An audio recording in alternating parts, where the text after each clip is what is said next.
Hey, I just wanted to follow up. As some of you know, my aunt, my 100-year-old aunt, passed away in home hospice yesterday. She took a sharp decline Friday. My cousin called me and said she's basically incoherent. I don't know what happened. So I was able to go over, and she remained incoherent. We called up the doctor. He gave a verbal order to hospice, and because she did not want to go to the hospital. And by Saturday morning, Valley Hospice in New Jersey, I will give them a shout out, were there. They were wonderful. Hospital bed, oxygen, medications, like within an hour and a half. She was comfortable. She was going through some restlessness and the reach, and I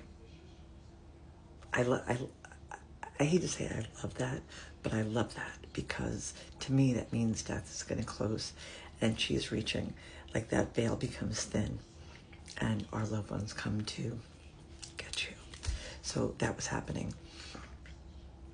But for all intents and purposes, she was comfortable. She had her family around, friends around, saying goodbye very respectfully. But when I left her, I knew it was the last time I was going to see her. And I got to say what I needed to say.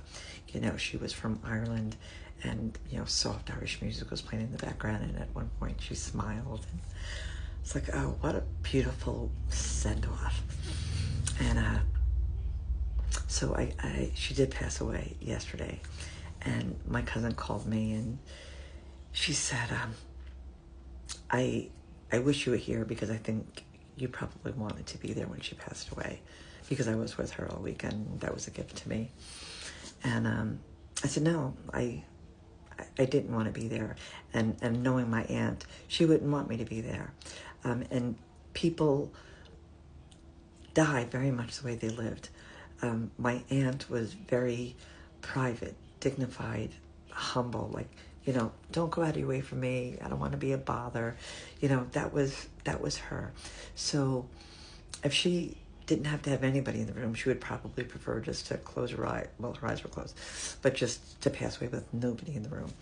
But her children and their spouses were there.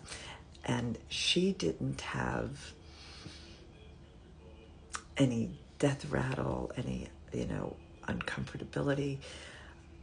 A sister-in-law was just passing by the bed and said, wait a second, I don't think she's breathing. And she wasn't. She just passed away. And that was a gift. But that was my aunt. No fanfare, just out. And one last lesson I think that we should all learn by somebody who has a terminal illness, or somebody who just declines very, very quickly. Have plans for your animals.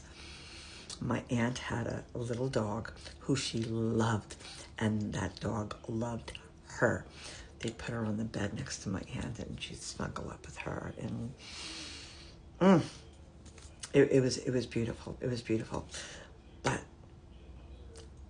my cousin took the dog, and I got an update. She's doing very well, because this dog also loved my cousin. In order for a 100-year-old woman to be able to live in her own house for 100, there's help there. So her children were taking shifts and making sure she was okay. So the dog loved my cousin. My cousin has a dog. Everything is going great, and it's going to work out. My aunt can rest in peace knowing her dog is going to be taken care of. But lesson here, have plans for your pets. You never know. All right, that's my deal. Again, shout out to Valley Hospice in New Jersey. You're absolutely wonderful. And I was very lucky to have my aunt for, well, she lived for 100 years. And I was blessed to have her. So the more you know. And we'll talk soon. Have a good night.